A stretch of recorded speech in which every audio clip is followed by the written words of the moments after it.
Hi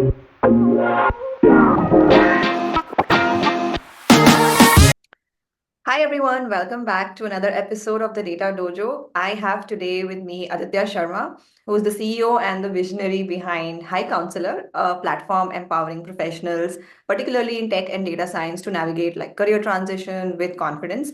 Hicounselor provides tailored support in interview preparation, resume optimization, and networking with innovative income-based repayment model, ensuring accessibility for everyone. After leaving prestigious roles at Deloitte and PwC, Aditya took the plunge and leap into entrepreneurship during the pandemic. And just within 4 years, he's grown Hicounselor into a multi-million-dollar business with a global team across US, Canada, and India. As an Owen visa holder and an immigrant founder, he is a true testament and an inspiration to many of us who are trying to venture into the entrepreneurial journey. So I'm very excited and glad to have you on Data Dojo today, Aditya. Thank you. Thank you so much for Swagata for kind words. I appreciate it. All right, so I'm going to ask like a couple of questions about your entrepreneurial journey, and especially as an immigrant, it's kind of difficult how you navigate it, how you face challenges, and how you overcome it, and also, yeah, a little bit more about your startup journey. And towards the end, we'll do like a fun segment which our audience is familiar with.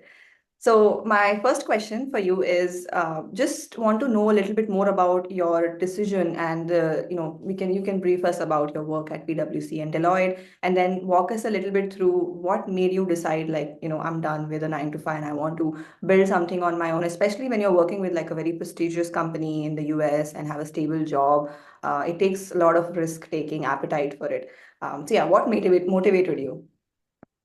So Swagata, let me start from the beginning. So when I was doing my BTech back in India, I was always interested in doing a little bit of the freelance jobs, right? Like making logos or websites or mobile apps for someone. So that was back in 2012 when I was doing my BTech from NIT Jalandhar.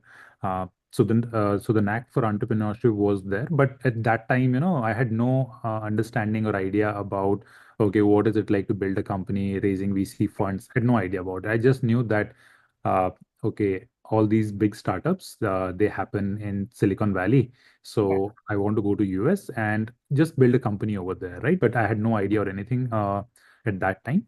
And the easiest way to come to the US was education, and it happened in a very funny manner. One of my seniors from undergrad college, he called me one day when I was work. So after my BTech, I worked at Ericsson in Noida for about 1.5 years. So one of my seniors, he called me one day and he's like, "Hey, I'm leaving to the US for Mm. master's degree, and I'll Yeah. be at the airport.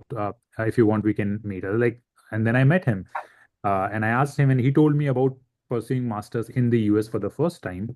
Mm. I had no idea about that, and that's how I decided to come to the US. When I came here, definitely I came with the education loan, so I had to repay it. So that made me do a plan for like jobs for the first few years. So I started my career with PwC and then with Deloitte Consulting, and I was done with my education loan in about 1.5 years. And I was on H1B at Deloitte. Okay. And I was ready to leave my job and like start a business idea. I had a couple of ideas at that time, and those ideas were not Hicounselor. They were like absolutely different. They were in like, okay, we'll do cloud implementation as a service, right? And a few other ideas. But I was on H1B at Deloitte, and I asked a few people around, and I remember I asked a lawyer as well that, hey, how can I start a company? And uh, everybody said, okay, you need to be on green card or this or that. Yeah. I literally spent first 2 years at Deloitte and 1 year at PwC thinking that there is no way to start a company as an immigrant in the US. But thanks to Silicon Valley, I used to attend a lot of meetups Mm. alongside my job at Deloitte in the evening hours or on the weekends. These startup meetups, right? There are events everywhere in Mountain View and Silicon Valley. Yeah. And I remember there was an Iranian guy. Uh, he started a company, and I asked him, "Hey, you're also an immigrant. How did you start a company?" He told me about Owen visa for the first time. Right. Okay. And that night I came back home, looked at the criterias for Owen visa, and they all looked super impossible to me because I come from a very mediocre academic background, right? I don't have like a scholarly background, right? Right. But that was one hope that okay, that this is how I can start a company in the US.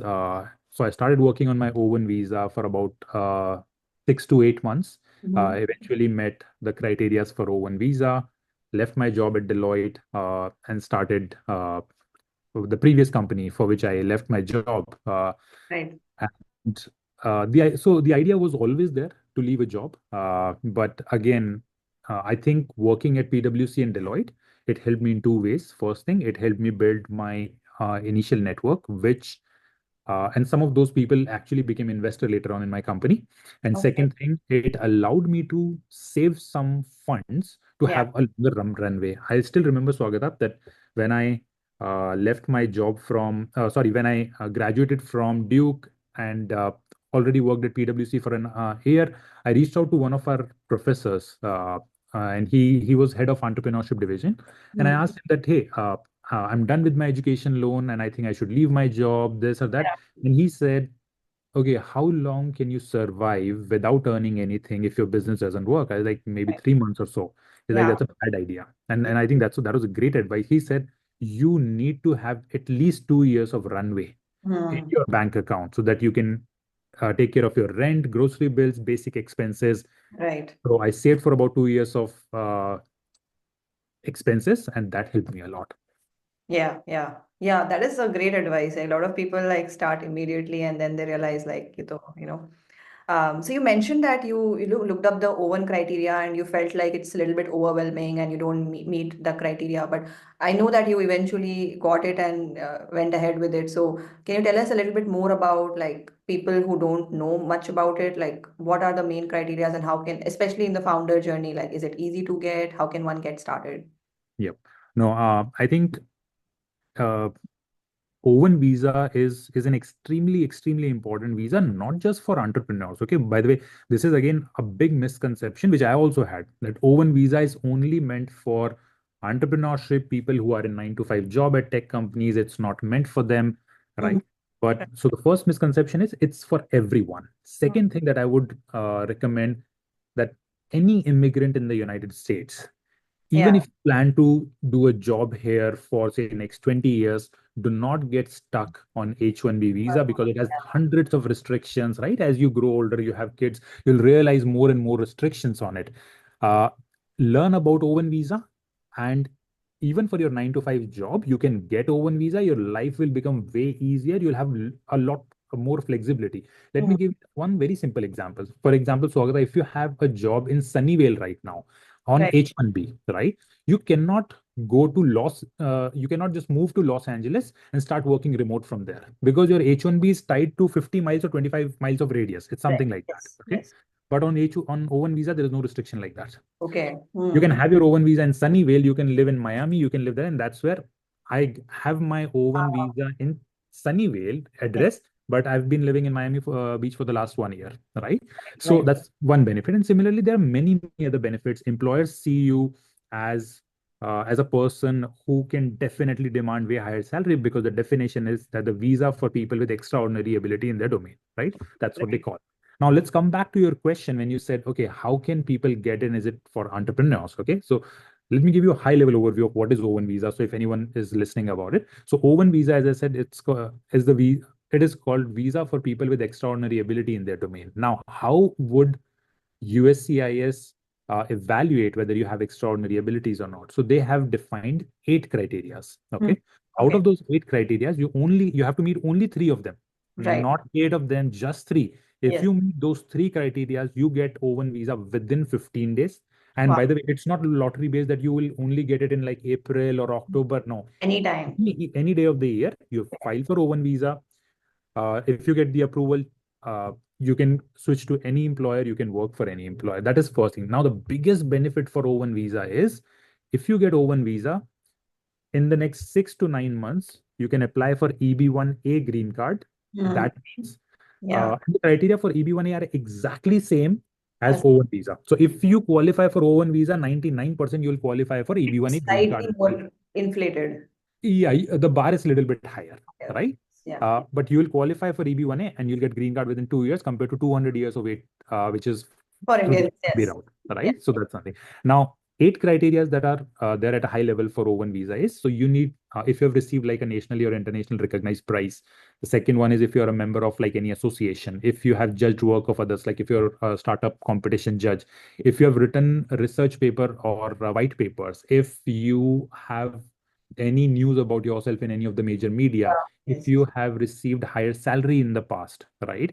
Mm. Or if you are expected to receive higher salary in the future as well, if you have made any significant or original contribution in your job. And there was one more, which I don't remember, but it is Critical role around, thing. yeah, say it again. Critical role on It's your. a critical role, yeah. Yeah, it's a critical role, I think. Yeah. So now, when you listen this for the first time, you say, "Oh, I never received I an don't award." But have. there is, it's a very high definition. For Hmm. example, if you want to start a company, and if you've never received a Nobel Prize or any big prize, but if an investor just write a letter of intent of investment for you, that okay, if Swagata gets an Owen visa, I'm willing to write a $200,000 of check for her because Oh, I believe in her idea, that would suffice condition of getting national or international level of award. I didn't know about this, but when I worked on the process, I came to know about it. yeah, And yeah, now it's very easy to like network in New York or in Bay Area, right? With VCs in different meetups. yeah. Just tell your idea, and a lot of people would do it.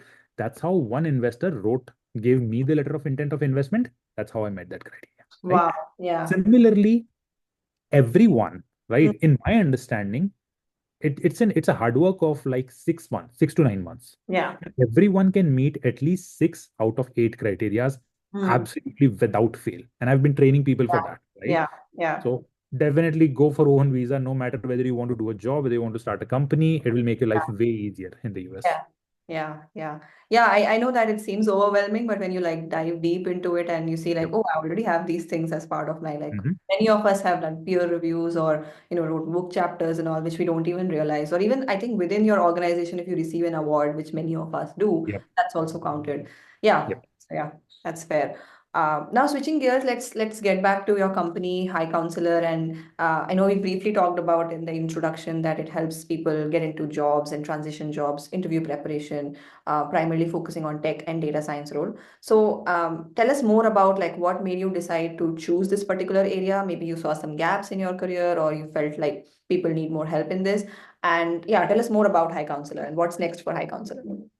So the idea was pretty simple. When I worked with Deloitte, I was part of the recruitment team as well. So apart from my regular tech role, I used to interview candidates on Friday. I used to visit universities for this entry level hiring, and I Right. found that a lot of smart kids, they did not have the right information about how to prepare for interview, how to network, right? And what are the different ways that they could get Hmm. uh, interview calls as well, right? And once they receive interview call, how they can connect with industry professionals who actually prepare really, really well, right? Right.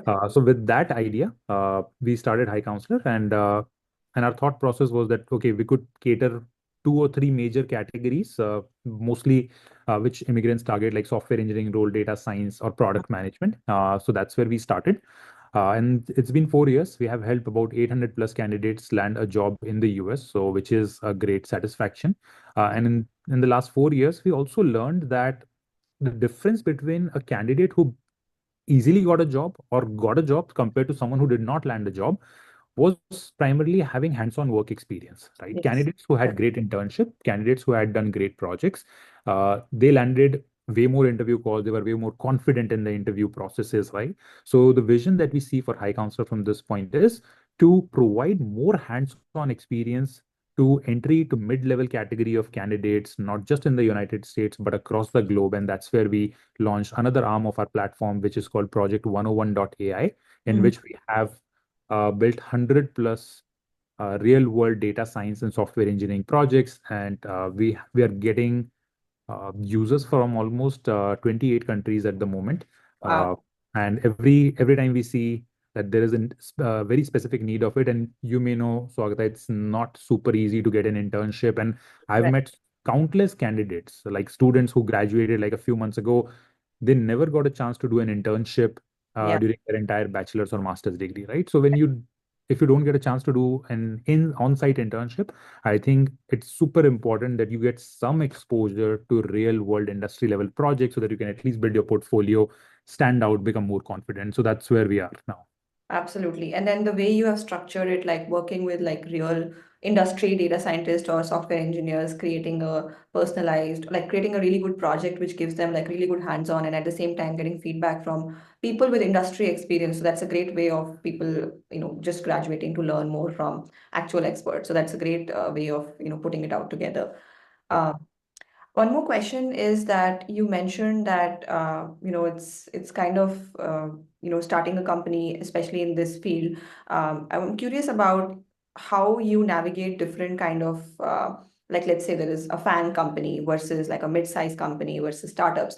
The interview process is very different. So is there like any structure you follow, or is more like I just want to give Mhm. them that real world experience, or is it like, let's say they're only targeting FANG, or like is there any structure on that? Mhm.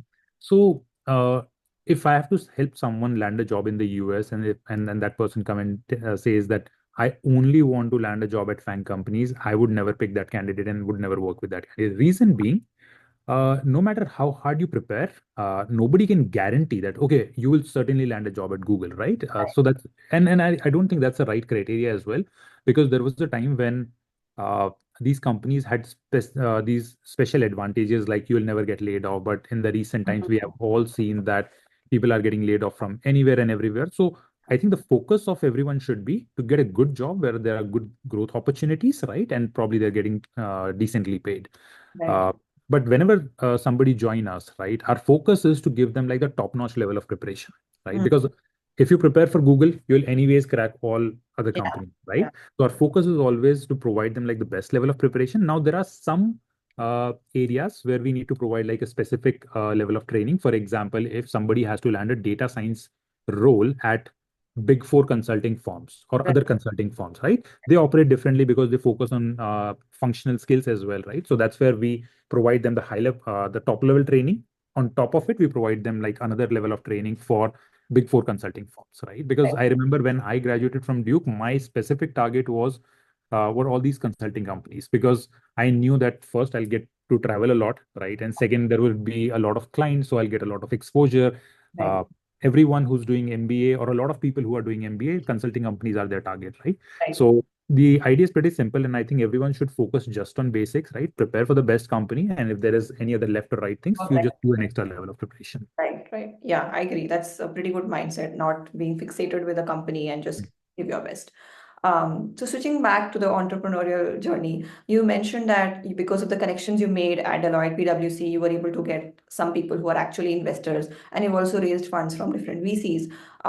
Let's say somebody wants to start from scratch, and a lot of people come and ask me, "Hey, I'm not in the Bay Area. Like, is it that's the only place to be, or I don't have this already set up network that maybe you had when you were working in the Bay Area, or because of the prestigious organizations you were part with." Are there any other strategies you would recommend somebody who's starting off? Like, what's the best way to raise funds? And is it necessary? Is it bootstrapping versus funding? Like, what's your thought on that?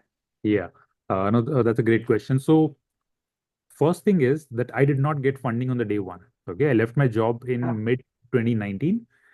And I reached out to a bunch of investors with my previous idea, not Hicounselor, and nobody invested. And I think reached out to 20, 30 investors. Nobody invested in that idea.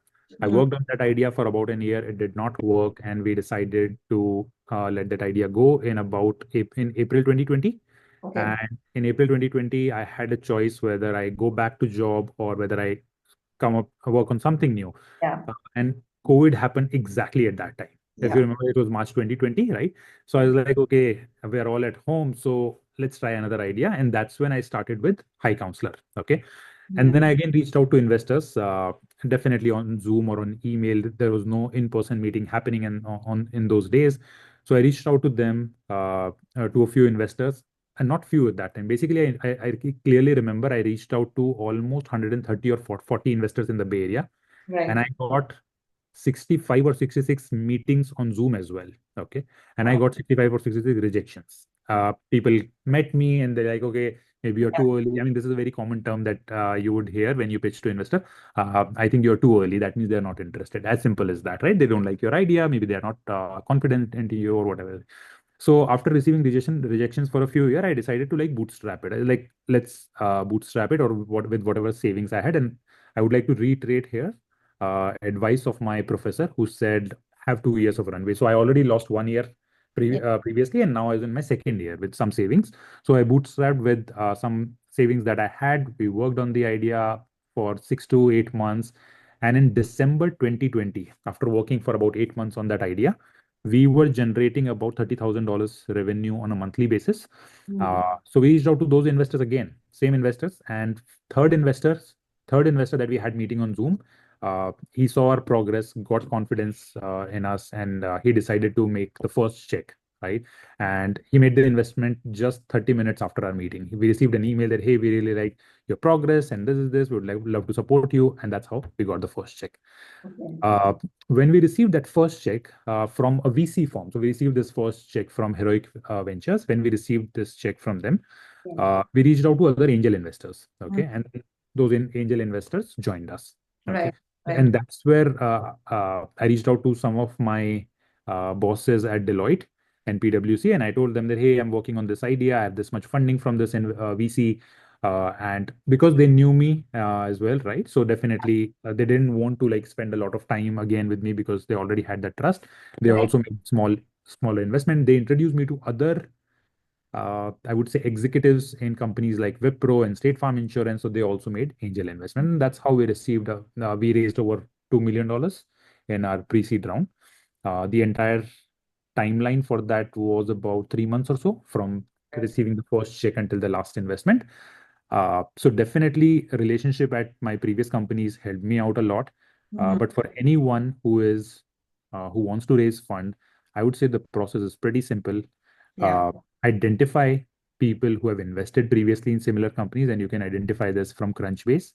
Mhm. Uh, and use so you can find the name of VCs and VC firms over there who have made similar investments, and then you can use tools like ZoomInfo or Apollo.io to find email ID and phone numbers of Reach these out. investors, Yeah. and then simply drop them a very small email and ask for like 15 to 20 minutes of Mhm. their time for a pitch meeting. Do not expect a lot of people getting back to you. Like I would expect like 1:20 ratio. 20 people you reach out, one may respond back to you. Right. Right. uh, I went to like totally a different level when I had to raise funds, and even I do it now, right? For example, I remember I was sitting with one of my friends. I was like, "Hey, I'm not getting any response from Sequoia Capital, which is like the top-notch VC firm, right?" So we came up with an idea that let's go to Sequoia Capital office in Menlo Park, and Yeah. their office like is open, like the parking is open. You can like literally walk into their parking. Right. He is like, we'll just write like a brief pitch on a piece of paper, and Right. we'll put the wipers of the cars of the VCs so that when they'll come, they'll Oh, absolutely read it, right? And right. we Right. make a small request, and I did that with a few VCs, and they actually read it. They actually got back to me. So the Yeah. point is that you have to go extra mile. So don't be shy from that. I don't think anyone would say that why are you trying so hard. Worst case, they're just gonna ignore it or throw it. Like at Yeah, least yeah. I one mean, of you said one in 20 might respond, and that's not a loss. yep. And I would say that you only need one person Yeah. to support you. Right. If one person support you, a lot of other people will get confidence. Okay. Right. Right. If you are lucky to get support from those 20, 30 big VC firms like Sequoia Capital, Axel, right, or Lightspeed, then your fundraising journey would be very, very easy. But one more thing, Swagata, that I would like to raise here is that fundraising is being celebrated a lot, right, Yeah. Yeah. in media and everywhere. We should not. Now after working for 4 years, right, on my startup, I've learned that fundraising is not a victory of any sort, and that is so true. And now, after working for 4 years, I've met so many founders who literally bootstrap, never raise funds, built such an amazing companies at this point, and they own 100% of it, right? They work at their own terms. While when you raise VC fund, you always have like milestones defined by your investor, and definitely they are not wrong. They have invested their money, right? So they're absolutely right over there. But just thinking that I've raised $5 million or $10 million, so now I'm a successful entrepreneur. No, a lot of companies I've seen that raised pretty good amount of funding. They also got shut down in a few years, right? Right. Right. So focus should be on building a profitable business. Yeah, yeah. And yeah, this is what I've heard commonly. Like some people, like let's say you get into a YC or like a very popular accelerator, sometimes that gives you a really good, branding. And like people, because you're YC backed, they just want to buy your product. So in that case, there are some certain advantages, but it's not always for every product. If you can shine without it, might as well do the branding in like a LinkedIn or some other social media and build your company. Yep. I mean, if you look at, I remember when you go on YC website, I think only 160 or 180 companies of all the companies that they have funded, and I'm sure they must have funded more than 1,500 companies so Yeah. far. Yeah. Only 150 or 60 companies have passed the valuation of 100 million. Mm. right? So more than 90% of the companies died, right? So yes, fundraising is good. It definitely gives you some capital at the beginning, but it should not be okay that I'm successful. No. Yeah, yeah, you're right. Like the media, when you say, "Oh, this company has raised millions of dollars, they are successful," but in the Yeah, backstory, they don't know that you don't have all the equity. You're like following. exactly. It's like a 9 to 5 job. Like I want to build on my own terms. So there is like a fine balance, like you said. Yeah. And there are a lot of startups that are doing way better than funded companies, and they're rarely published in media. For example, I met this Indian guy. His name is Tapan Chaudhary. I love to promote him wherever I can because it's such an inspiration. I mean, this guy was on H1B. By Right. the way, you can start a company on H1B as well, but it's a very long route. This Yeah. guy, Tapan Chaudhary, he started a company called TruckX. And I won't say what was his revenue, and he owns 100% of the company. No VC funds raised, and he has 5 million plus revenue, like much more than that annually, and he owns 100% of it. Has an amazing office in the heart of Sunnyvale, right? So I think his story must be celebrated way more than anyone who raised like even $50 million. 100%. Yeah. The mindset needs to change. Yeah. Yep. All right. Yeah, that was very, very insightful. My last question for you is in two parts. First is I want to know, like, are there any challenges you felt like in scaling up High Counselor or anything? What are the challenges in building a startup? And the second part is like, what's next for High Counselor? Do you have any 3 year, 5 year? I know it's like with Gen AI and all these things, it's like a lot of things are uncertain planning long term, but do you have like a high level vision? What's next? Mhm. Yeah, so challenges with scaling. When you start a company, one thing that I realized, as I said, I bootstrapped it for the first 8 months, right? Right. It's very difficult to hire uh, people with very good credentials, right, at the beginning of your journey, because for the two major reasons. First is that certainly you cannot match their current salary. And you also have a mindset that when you start a company that, oh, I want to hire like a software developer who has worked at FANG companies, right, or like at great startups, Yeah. uh, but you cannot match their pay. So hiring is a pain. And second is, uh, a lot of people do not want to take a risk of joining a very early stage non-funded startup, right?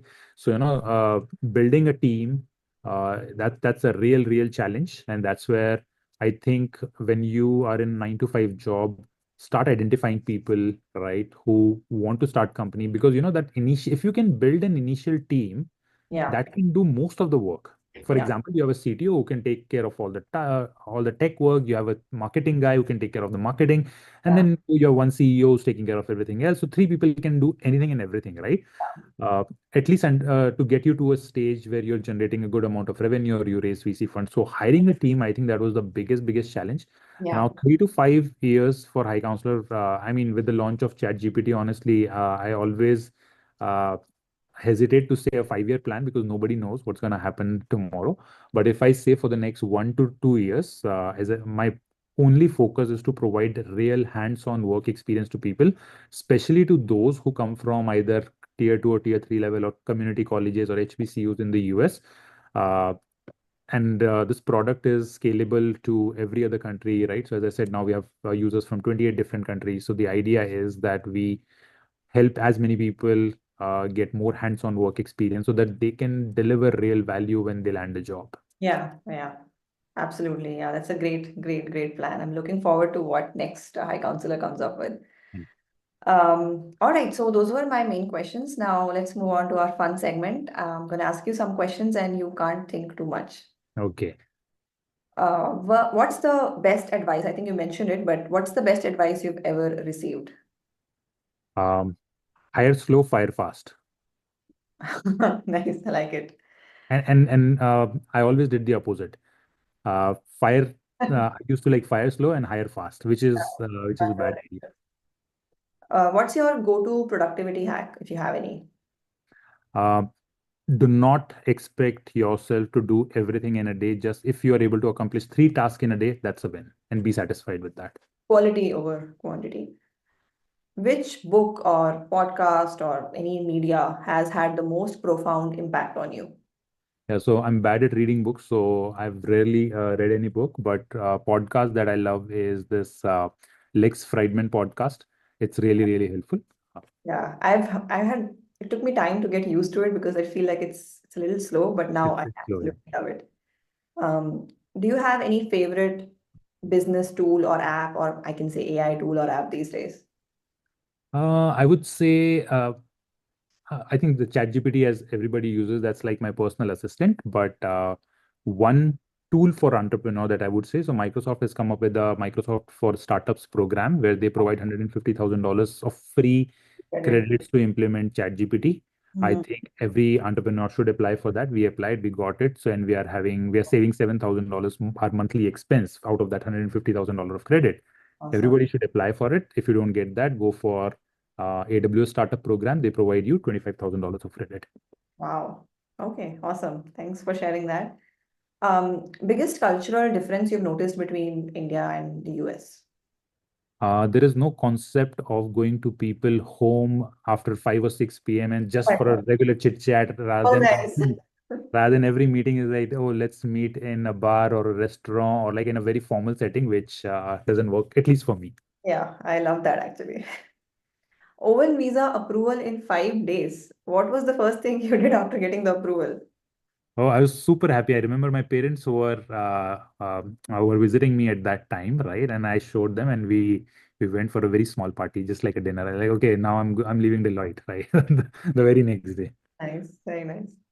If you weren't an entrepreneur, what would you be doing? An alternate career. I think I would be teacher. I love like learning a subject in depth and then translating that knowledge to others. In a way, you are kind of, but yes. What's your favorite way to unwind after a long day? Just playing with my son. Nice. Coffee or tea? What's your fuel for your workday? Tea, tea, Tea. absolutely. I rarely hear tea people, so it's nice. And there is something that my wife recently told me that the new word for or like the Gen Z word for gossip is tea. Give me Give me give me the some tea. tea. Fill me the Yeah, tea. which I heard for the very first time. Yes. What's one piece of advice you would give to your younger self? Uh, whatever, uh, if I can go back to my work at PwC and Deloitte, I would do my work more diligently and much better. Yeah, Rather than I would like to accept that my mind was always like, okay, how can I jump full time into my business? But right. now I realize that whatever job You you do. do, Yeah. just do it at your best because you will learn something out of it and you can make a big business out of that in the future, right? One mistake that I did, and now I'm hiring people for the work that I used to do at Deloitte because I didn't do my work very well. Yeah, you're realizing. Yeah, that's great advice. Okay, yeah, that was everything we had. Thank you so much. It was very, very, very insightful. I also learned so many things from you. So I'm really excited for this podcast to go live and good luck with High Counselor. Thank you. Thank you so much, Swagata, and good luck with your podcast. Thank you.